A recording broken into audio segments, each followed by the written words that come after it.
अस्सलामुअलैकुम व्यूवर्स, उम्मीद है आप खैर आफियत से होंगे।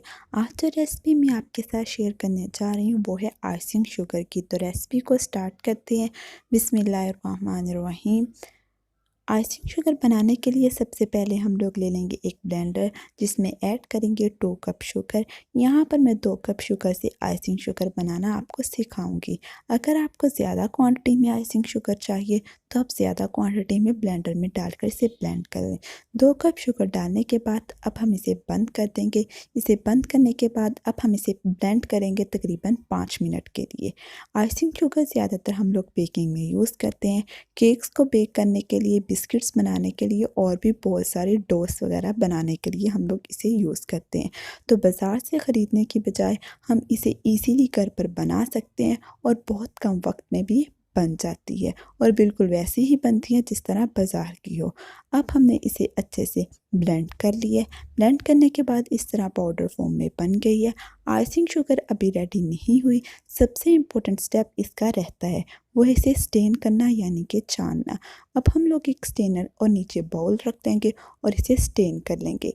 जग में ब्लेंड की हुई सारी आइसिंग शुगर मैं स्टेनर में डाल दूंगी। स्टेनर में डालने के बाद अब हम इसे किसी चम्मच या आपके पास जो भी स्टिक हो उसकी मदद से हल्का सा हिला लें।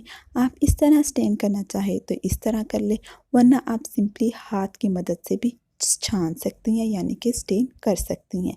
स्टेन करने का बहुत सारे फ़ायदे हैं। स्टेन करने से ही हमारी आइसिंग शुगर अच्छे से बनती है और हमारे बैटर या बेकरी जिसमें भी हम लोग इसमें यूज़ कर रहे हो बेकिंग में, तो ही ये परफेक्टली बैटर को बनाती है।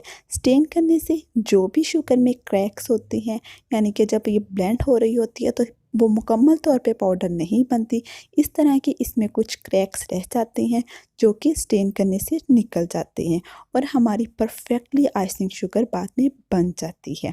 स्टेन करने के बाद अब हम इसे स्टोर कर सकते हैं।